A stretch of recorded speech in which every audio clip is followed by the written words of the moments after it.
Hi hello welcome back to our YouTube channel Juana and Juvel. ഇന്ന് നമ്മൾ ആലുവയിൽ ഫുഡ് കഴിക്കാൻ വേണ്ടി അൽത്താജ് കിച്ചൻ ഫുഡ് മാളിലാണ് പോയിട്ടുണ്ടായിരുന്നത്.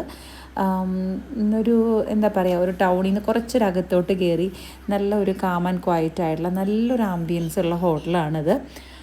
കാർ പാർക്കിങ്ങിനെല്ലാം നല്ല സൗകര്യമുണ്ട്. അപ്പോൾ അതുകൊണ്ട് നമ്മൾ പാർക്കിങ്ങിൻ്റെ കാര്യം എടുത്ത് വിഷമിക്കേണ്ട. അത് കഴിഞ്ഞിട്ട് നമ്മൾ കാർ പാർക്ക് ചെയ്ത് കയറി ചെല്ലുമ്പം ഇതാണ് അതിൻ്റെ ആ ഒരു ഫ്രണ്ട് വ്യൂ എന്ന് പറയുന്നത്. നമ്മളിതിൽ ഈ സൈഡിലൂടെ കയറി പോകണം. അവിടെ ഒത്തിരി മാരിനേറ്റ് ചെയ്ത ഫിഷ് എല്ലാം വെച്ചിട്ടുണ്ട്. നമുക്ക് ആവശ്യമുള്ളത് പറഞ്ഞിട്ടുണ്ടെങ്കിൽ അവർ ലൈവായിട്ട് നമുക്ക് ഫ്രൈ ചെയ്ത് തരും. പിന്നെ നമ്മൾ യൂട്യൂബിൽ റിവ്യൂസ് നോക്കിയിട്ടാണ് പോയിട്ടുണ്ടായിരുന്നത്. ഇതാണ് ഈ ഹോട്ടലിൻ്റെ ഒരു ഉള്ളിലുള്ള ആ ഒരു ഇൻറ്റീരിയർ എന്ന് പറയുന്നത്.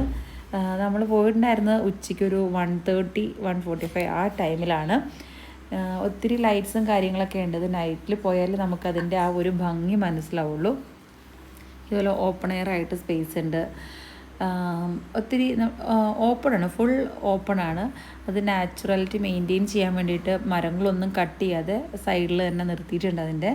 പിന്നെ വേറൊരു നല്ലൊരു അടിപൊളി നല്ല വ്യൂ ആണ് അവിടെ നിന്ന് കിട്ടുക. നമുക്ക് ഒരു എന്താ പറയുക, പെരിയാറിൻ്റെ തീരത്ത് നമ്മൾ പെരിയാറിലേക്ക് നോക്കിയിരുന്ന് ശാന്തമായിട്ട് സുന്ദരമായിട്ട് നല്ല നാച്ചുറൽ ഭംഗിയെല്ലാം ആസ്വദിച്ച് നന്നായിട്ട് നമുക്ക് എൻജോയ് ചെയ്യാൻ പറ്റും.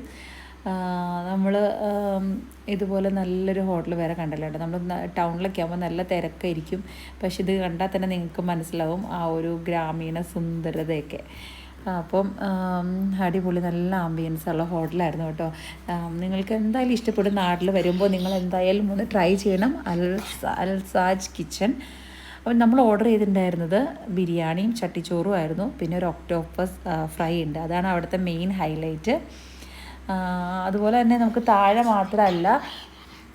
മാത്രമല്ല മേളിൽ അപ്സ്റ്റേഴ്സിൽ നമുക്ക് ഇരിക്കാൻ നന്നായിട്ട് സ്ഥലമുണ്ട്. അപ്പോൾ താഴെ നമുക്ക് വ്യൂ കണ്ട് കഴിക്കാൻ സ്ഥലം കിട്ടിയില്ലെങ്കിൽ വിഷമിക്കേണ്ട. ആരും മുകളിൽ പോയിട്ടുണ്ടെങ്കിൽ മുകളിൽ ഇഷ്ടംപോലെ സീറ്റ് അവർ അറേഞ്ച് ചെയ്തിട്ടുണ്ട്. നമുക്ക് ആ ഒരു ഭംഗിയെല്ലാം ആസ്വദിച്ച് കഴിക്കാൻ. പിന്നെ പിള്ളേർക്ക് കളിക്കാൻ ചെറിയ 1-2 റൈഡ്സ് ഉണ്ട്. ഇത് ഊഞ്ഞാലും പിന്നെ ഒരു സ്വിങ്ങൊക്കെ ഉണ്ട്. അപ്പം കുട്ടികൾക്കും ഇഷ്ടപ്പെട്ടു, ഞങ്ങൾക്കും ഇഷ്ടപ്പെട്ടു. ഫുഡും അടിപൊളിയായിരുന്നു. അപ്പോൾ അവിടുത്തെ ഫുഡ് നമുക്കെല്ലാം നന്നായിട്ട് ഇഷ്ടപ്പെട്ടു. അവിടുത്തെ മെയിൻ ഹൈലൈറ്റ് ചട്ടിച്ചോറും ഒക്ടോപ്പസ് ഫ്രൈയും ആണ്. എല്ലാവരും പോയി ട്രൈ ചെയ്യുക. അപ്പം thanks for watching. Bye bye.